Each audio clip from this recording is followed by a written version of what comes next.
Assalamualaikum warahmatullahi wabarakatuh. Perkenalkan, nama saya Ahmad Zamhari, NPM 2021020355, mata kuliah Filsafat Hukum Islam, Hukum Tata Negara, dosen Ervin Yogi Pradikta, MHI. Di sini saya akan menyampaikan materi yang berjudul Sumber Hukum Islam. Al-Quran. Al-Quran berkedudukan sebagai sumber utama dan pertama dalam hukum Islam. Kedudukan ini mengharuskan umat Islam memahami pesan-pesan yang dikandungnya untuk dilaksanakan dalam kehidupan. Hal tersebut juga diperlukan sebagai upaya mengatur perilaku manusia, baik yang berhubungan dengan manusia ataupun makhluk yang lain secara horizontal. Demikian pula seluruh persoalan yang berkaitan dengan hukum, meski dicari jawabannya terlebih dahulu dari petunjuk yang terkandung di dalam Al-Quran. Kemaslahatan hidup manusia di dunia dan di akhirat diyakini dapat diperoleh jika manusia melandaskan pada perilaku hukum mereka pada petunjuk Al-Quran. Argumentasi yang menyatakan bahwa Al-Quran sebagai sumber dan dalil pertama dan utama ditemukan dalam penjelasan Al-Quran sendiri pada sejumlah ayatnya. Lebih dari 30 kali ditemukan perintah mematuhi Allah dalam Al-Quran. Bahkan meninggalkan aturan yang disebutkan Al-Quran akan membawa akibat meningkatnya kejahatan yang dilakukan manusia. Al-Quran secara redaksional dan makna yang dikandungnya bersifat al-wujud. Maksudnya adalah lafaz Al-Quran dan pesan yang dikandungnya terjamin keautentikannya dan otoritas kebenarannya. Keautentikan itu terjamin karena transformasi periwayatannya secara keseluruhan mencapai tingkat mutawatir. Selain itu, jaminan keaslian Al-Quran mendapat intervensi langsung dari pemiliknya, Allah Subhanahu wa Ta'ala. Al-Sunnah. Pada uraian sebelumnya telah dijelaskan bahwa Al-Quran sebagai sumber utama dan yang paling utama dari hukum Islam yang bersifat global, yang membutuhkan penjelasan secara operasional.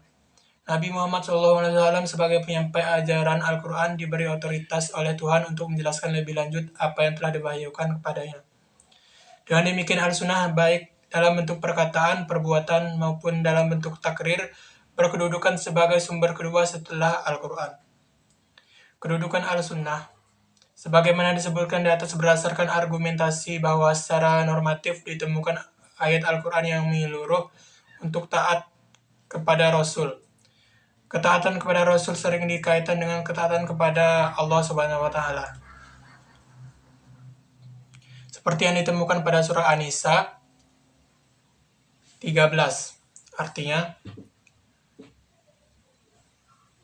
hukum-hukum tersebut itu adalah ketentuan-ketentuan dari Allah. Barang siapa taat kepada Allah dan Rasulnya, niscaya Allah memasukkannya ke dalam surga. Al-Quran sering menetapkan beriman kepada Rasul sama dengan kewajiban beriman kepada Allah Subhanahu wa Ta'ala. Disebutkan dalam surah Al-A'raf ayat 158, penegasan Al-Quran juga menyebutkan bahwa perbuatan Rasul berdasarkan wahyu yang diturunkan kepadanya, seperti yang disebutkan dalam surah Al-Najm ayat 3 yang artinya, dan tidaklah diucapkannya itu Al-Quran menurut kemauan hawa nafsunya. Akal dan proyeksi ijtihad. Pengertian akal. Akal menurut Al-Quran lebih khususnya menurut pengertian para pra-Islam yaitu bahwa memperhatikan alam sekitarnya dengan otak, yang dimana otak adalah organ tubuh akal. Artinya akal itu sendiri terdapat dalam otak seseorang yang digunakan untuk berpikir. Dan berdasarkan pemikiran itu maka lahirlah suatu ide atau gagasan mengenai suatu masalah yang dipikirkan. Sebagaimana telah Kita ketahui bahwa Allah Subhanahu wa taala menciptakan manusia berbeda berdasarkan akalnya dengan makhluk hidup